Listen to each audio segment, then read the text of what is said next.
Hello and welcome to another episode of Almost Breaking News. I'm Robert Llewellyn, the founder and one of the presenters of the Fully Charged Show and the Everything Electric Show. And now we've just finished our live event in Australia a couple of weekends ago, and the Everything Electric Show in Sydney was, and I'm trying to be as modest as I can, an unbelievable success. It was absolutely incredible. It was packed out every day. We had huge queues of people trying to get in. Well, they got in. They didn't try. It was everyone I spoke to really enjoyed it. The main complaint I got, you will hear some hooning in the background. The main complaint I got again and again and again was from Australians who live in Melbourne. And they were really angry that we're not doing it in Melbourne. That was really the only criticism I received at all, and the rest of the team had the same thing. Where I am at the moment recording this is very egalitarian from the point of view of Sydney-siders and Melbourneites, because I'm right in between the two. I'm in a little town called Albury. Albury Wodonga is the full town. It's right on the border of New South Wales and Victoria. It's very lovely. We're having a little break here, and I've just done my laundry, and which I love doing a laundry in Australia. It's a very different thing, and I've just got to tell you this. Washed my this shirt I'm wearing about 40 minutes ago, took it out of the washing machine about 10 minutes ago, hung it on the line, and it's dry. Like Fully Charged, you'll love our fun-packed Everything Electric expos around the world. Next up, we're in London and Harrogate.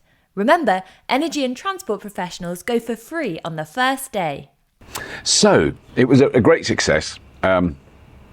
Enormous interest in electric vehicles. We did thousands of test drives, loads of interest in renewable energy. Loads of people have already got solar on their roofs. Everywhere I can see around this suburb, there's solar on all the roofs. It's just what people do in Australia. It's normal. And there were a lot of amazing discussions around all those topics and the energy transition. So this isn't a little micro niche area of technology. It's central. It's critically important. It's global. And it's growing at a dizzying speed. It also counters, once again, the very misleading stories we've seen recently about a decline in the sale of electric vehicles. Yeah, hundreds of stories. Now, this might sound a little bit corporate.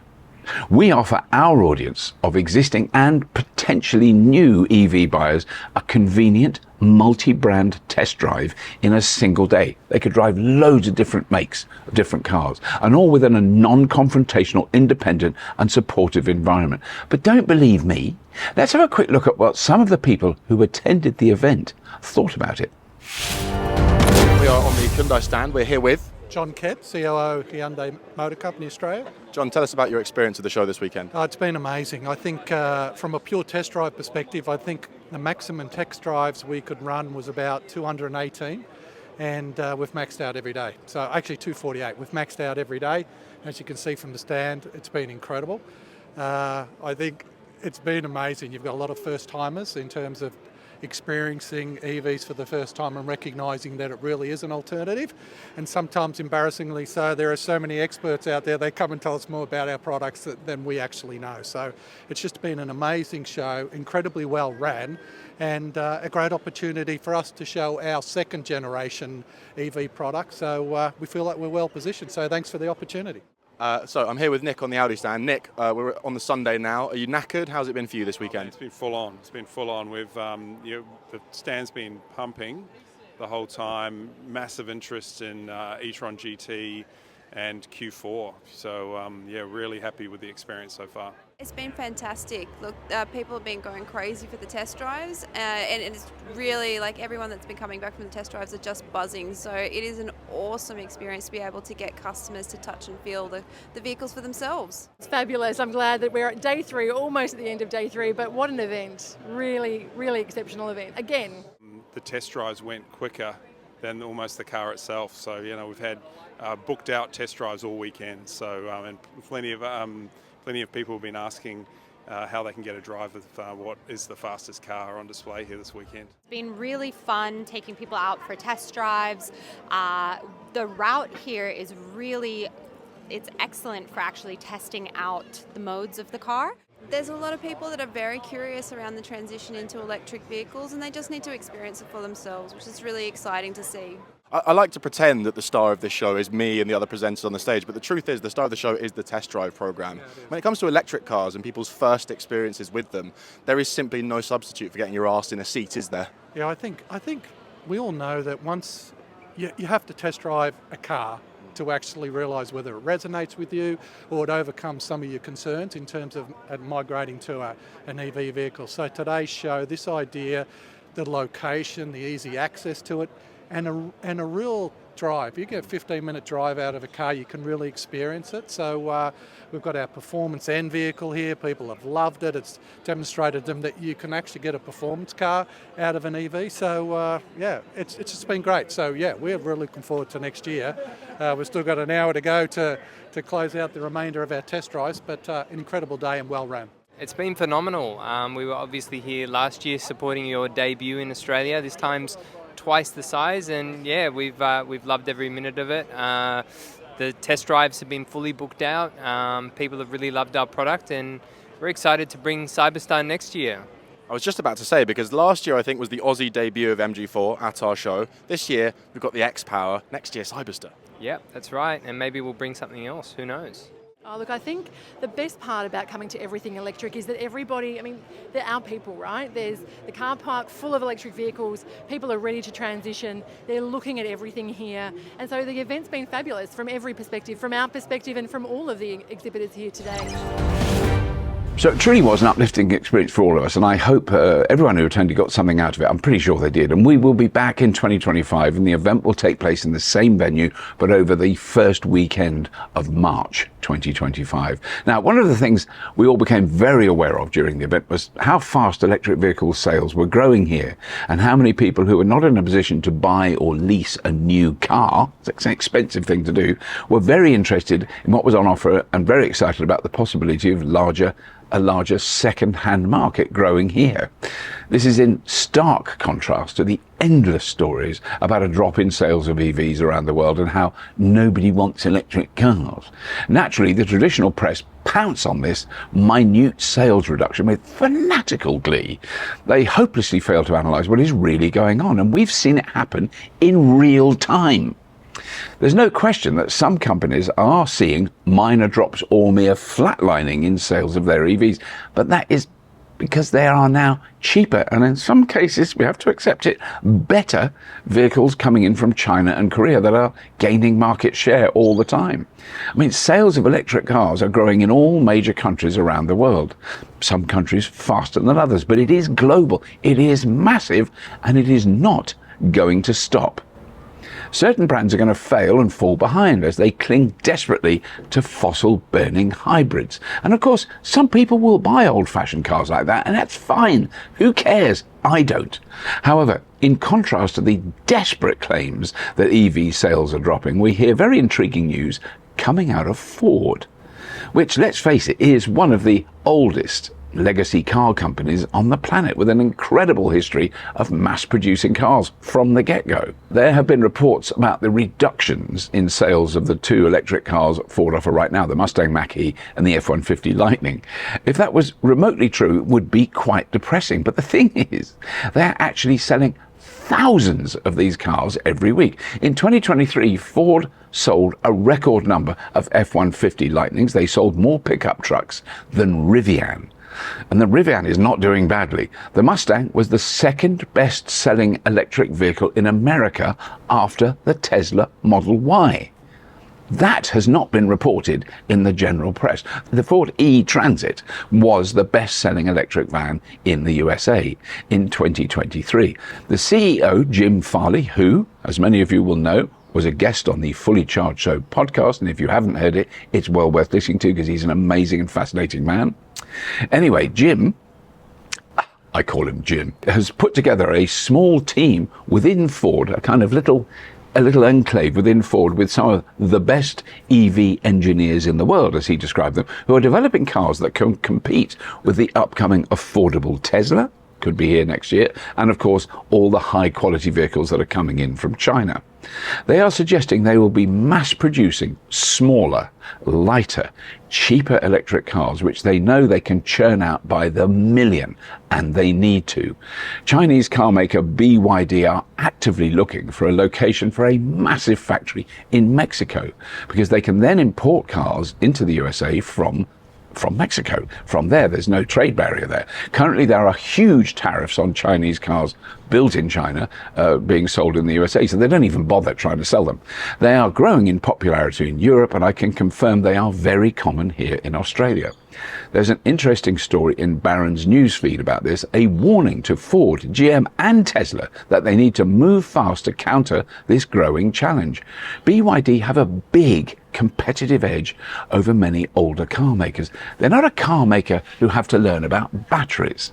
They're a battery maker who already learnt how to make really good cars. Whatever you think of China and Chinese cars, it's going to be impossible to deny the huge impact they're having on the old brands in the USA, Japan and Europe. It might just be that instead of the sudden rise in sales of Chinese cars in Europe, we will finally see the homegrown companies, the indigenous companies in Europe, rise to the challenge and make cars that more people want. Cars that are smaller, cheaper, safer, faster to charge, have bidirectional built-in charging, are easy to maintain, last longer, are easier to share, and at the end of their very, very, very long lives are easier to recycle. All the moves of multi-billion-dollar companies around the world who are investing massive chunks of cash in new manufacturing facilities aren't doing this to look green. They are doing it because they can see the way the market is moving. BYD sold 3 million cars in 2023. 3 million. All electric. That is not a niche upper middle class product. That is proper down in the weeds mass market. And just to bury the fossil fantasy that electric vehicle sales are dropping, the millionth EV was sold in the UK in January, and all the analysts and observers of the market are predicting the next million will be sold in the next 18 months. And just a little reminder as to why this might be a good thing. All these fancy electric cars for these fancy middle class virtue signalers and all that nonsense. The Verge have run an article about a new report from the American Lung Association. What do they know about children and breathing? They're scientists. I don't trust them. Anyway, the report highlights the particular advantages for children, especially those vulnerable to respiratory illness, of a reduction of toxic tailpipe emissions. This report is based on a model in which all new vehicles sold by 2035 have zero tailpipe emissions. Now, pretty obviously, that's unlikely to happen, but the group concludes that if it did, there would be 2.7 million fewer asthma attacks among children in the United States of America, as well as 147,000 fewer cases of acute bronchitis. It is really serious. Breathing in tailpipe emissions is not good for you. Highlighting the specific impact of switching to EVs would have on kids was important because children's bodies develop at different rates to adults. This was said by Laura Kate Bender, National Assistant Vice President for Healthy Air at the American Lung Association. Kids are at a greater risk of pollution. Their lungs are still growing, she said in an interview. That's kind of obvious when you think about it. I can say that as a person growing up with asthma, it put me in the ER more often than I think my parents would have liked. You don't say.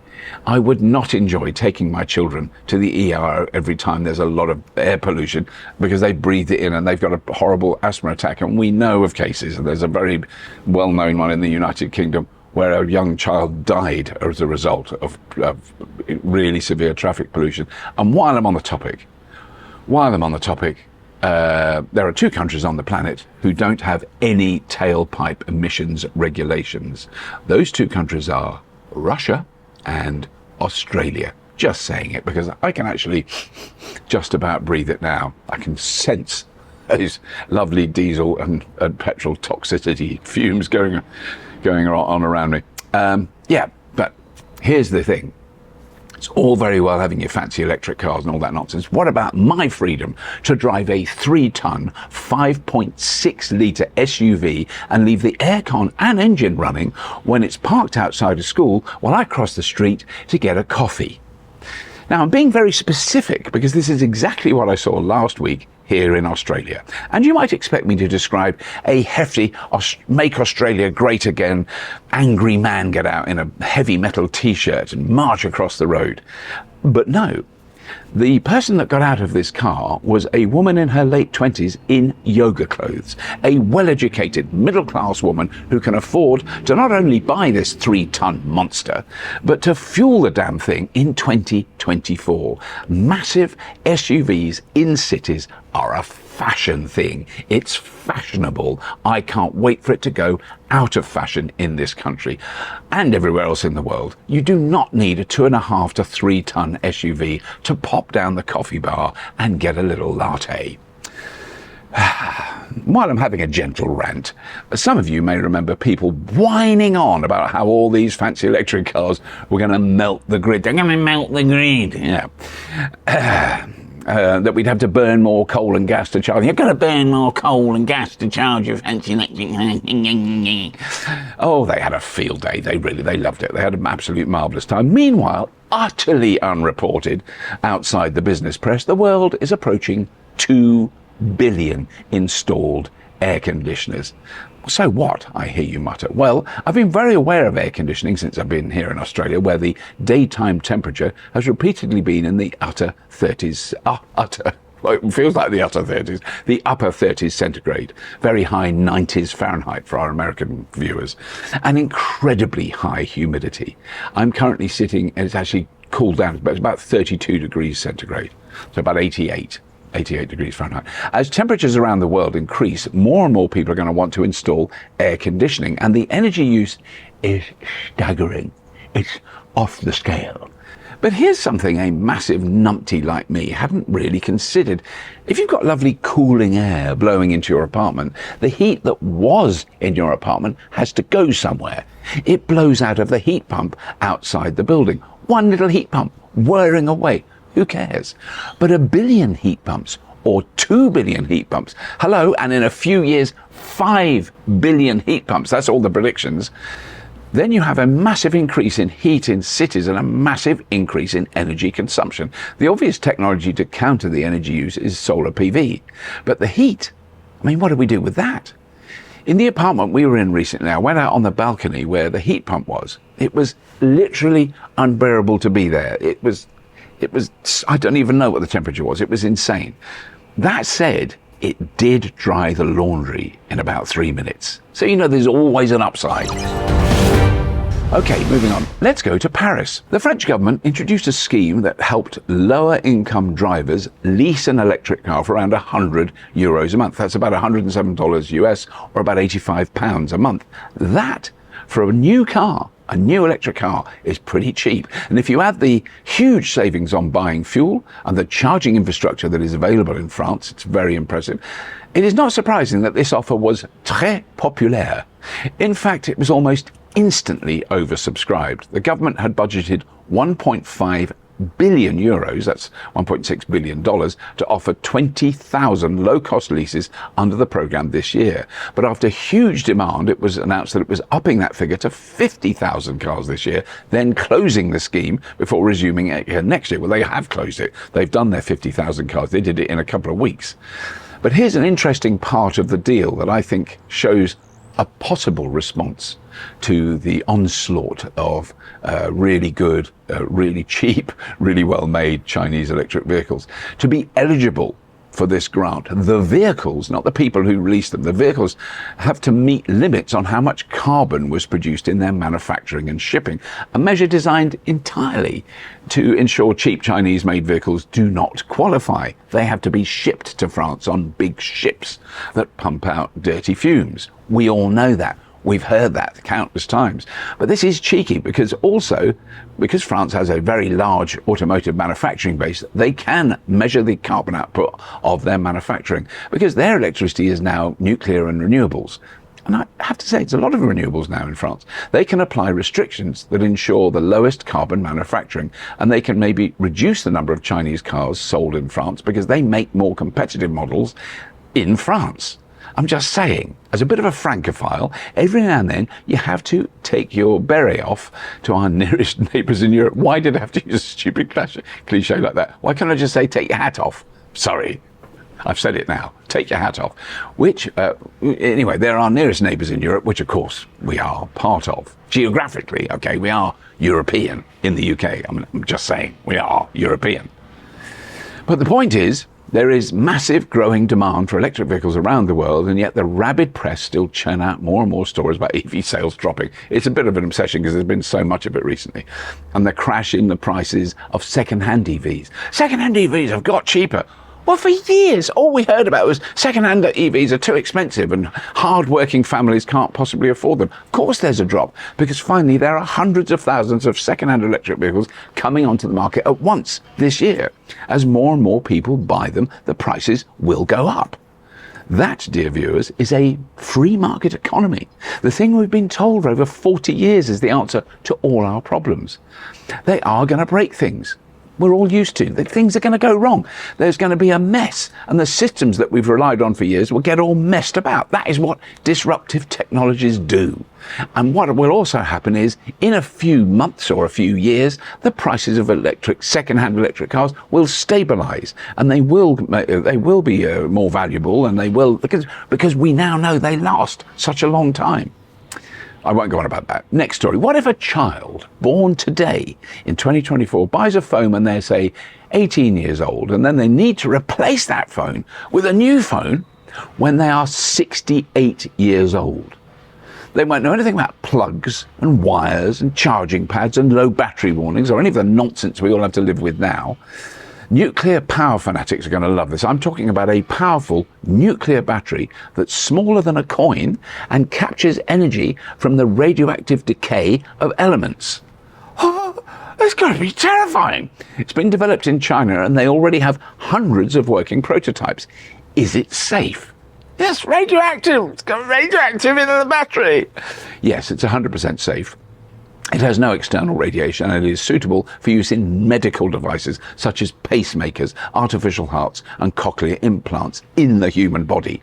I don't think they're going to put that in the human body if it's a radioactive glowing thing like you'd have in a Marvel movie. Wool, wool, wool. That'd be quite cool, really. Now, it would not be cool because you'd be dead. Anyway, now the only reason I mention this is to illustrate that whatever the limitations of today's batteries, there is so much research from so many scientists in so many countries who are developing newer, smaller, cheaper ways of storing electricity that any opinion about batteries and their role is out of date by the time you say it. I'm just going to have a drink now because one of the things I've learned in these high temperature environments is keep your fluids up. That's good. And in any case, this particular battery is not a way of storing electricity, it's a way of micro-generating it for 50 years. Just imagine that. Bonkers stuff. While I'm on the topic of batteries, here's a story about some people who still claim now, in 2024, that hydrogen is the future. Hydrogen. Oh dear. You see, Shell, which is an oil company, in case you're confused, was really keen on selling us hydrogen instead of refined oil. Not just Shell, every oil company and every petrostate around the world have been going gangbusters about hydrogen for the last 40 to 50 years. They would just convert their gasoline pumps to hydrogen pumps, and as we've been told millions of times, that's a better solution. Because it only takes about 10 minutes to refill the tank, and only water comes out of the back, and that's it. Yeah. Hydrogen fuel cell cars. Where are they? Except last year they decided not to take up the offer of $40 million of state incentives in California to build 48 new filling stations. They know that particular game is over. They're spending their money now manufacturing negative stories about electric vehicles and pushing the fantasy of carbon capture and storage into the press so that we can keep the hydrocarbons flowing for another couple of decades. Isn't that lovely? Another sign that things are shifting faster than anyone could predict a few years back. This is a report from Forbes.com, and as always, all the links to all the stories in this episode are in the show notes. Now, in 2023, for the first time ever in human history, investment in new renewable energy systems was greater than investment in new oil and gas exploration and production facilities. More for the first time. Of the $2.8 trillion that was invested in the global energy sector in 2023, $1 trillion went to fossil fuels. The cost and impact of extracting, transporting, and in particular refining fossil fuel is enormous, and of course massively damaging environmentally, socially, and geopolitically. And this is never ever referred to when discussing alternatives to fuel-burning transport. However, in 2023, $1.7 trillion was invested in clean energy, in renewables, in nuclear energy, in grid security and development, energy storage and energy efficiency for end use, and electrification of buildings and heating and transport and everything, according to the International Energy Agency's most recent report. Well, what will they know, the International Energy Agency? They're just a massive body of researchers that look at data and not opinion. Sorry. Anyway, that might sound nerdy and inside baseball information, but there is a massive shift all around the world. There are examples of the ways that renewable technologies are changing the way electricity is generated and how that generation technology is owned. Millions of people around the world, and in particular here in Australia, generate a large percentage of their electricity on their own homes. Rooftop solar has had a massive impact on the legacy power system here in Australia. Well over 3 million homes have solar PV. And if you have solar PV in this country, believe me, it generates a lot of power. And this has affected the energy market. Peak demand here is during the day, and that's when peak supply is coming in from solar. And now more and more people are installing batteries as well, and there are also community battery schemes around the country where individual homes can benefit from the technology, i.e. you can run your lights and your cooking at night after the sun's gone down because you're taking the power from a community battery. They don't have to go through the cost of installing an expensive individual battery. But beyond rooftop solar, there are examples of interesting and game-changing developments. I love this story. In Colorado, in the USA, the Native American Ute Mountain Ute tribe, not sure how you pronounce that, are building close to a 1 gigawatt solar farm in southwestern Colorado. It's about 8 miles long and 2.2 miles wide. It's huge, and it will contain 2.2 million solar panels. That is proper big. The farm will connect to the Western Area Power Administration, who will distribute the electricity, but it has not been decided who will buy the electricity yet. However, there is a reason this is really not a problem, because solar electricity, particularly in America, is the cheapest way of generating electricity that's possible after onshore wind, but it's now almost the same, so it's much, much cheaper. So there will be big customers lining up to buy their output. Some of them may even be really common household names that we've heard of. Google, Apple, Amazon. They use petawatts of electricity running all their server farms, which is how you're watching this episode. Can I just say this though? What Native Americans have had to put up with for decades is either hostile drilling companies or even more hostile pipeline companies ramming massive pipes across their land against their will, and these pipes always leak and cause unimaginable damage. This solar farm is an energy source that these people control and benefit from, and won't turn the land into a toxic, poisonous wasteland. And we have a little shift possibly happening in the UK later this year. Some viewers may remember that we did have legislation that was voted into law by our Parliament stating that by 2030 you would no longer be able to buy a new combustion engine car in the UK. That was pushed aside by the current administration when they were in a bit of a panic, and who are now accepted to be in terminal decline by everyone. The opposition party roads minister, Bill Esterson, in the UK, has told members of the electric vehicle trade group, Recharge UK, that should there be a Labour government elected this year, they will immediately restore that 2030 date for the end of the sale of new petrol and diesel cars in an effort to rebuild consumer, manufacturer and investor confidence. One of the things that was said at the time that the current administration went back, they delayed the transition. They said they will take it to 2035 when you couldn't buy petrol and diesel cars. And all the manufacturers said, we don't care what you say, we're not going to be selling them anyway, because we've changed the whole way we manufacture cars anyway. So by 2030, they'll only be making electric cars. And just before we go, finally, if they do bring back that legislation, here's a little car that's coming to market in Europe very, very soon. The Hyundai Asthma, which is a very petite, compact SUV. It will be launched in Europe at the end of 2024. It's going to be built in the same factory as the European Kona, which is a brilliant car. We had one, really good, made in the Czech Republic. So it's small, built locally, and the estimated price is predicted to be around 20,000 euros or 21,500 US dollars or 17,500 pounds for a new electric car. Smaller, cheaper, lighter, longer range. That isn't built in China. Anyway, that's all. There's loads of brilliant episodes coming soon. Our next live show is the end of March in London at the massive XL Convention Centre, and the tickets are already selling rather fast. I'm just saying that because you do not want to miss it if you're in the London area. Links about that, links to where you can buy tickets, links to where you can find out more, and links to all the stories I've talked about are in the show notes. So please do tell your mates about the Fully Charged Show, about the Fully Charged Show podcast, about everything electric. And as always, if you have been, thank you for watching.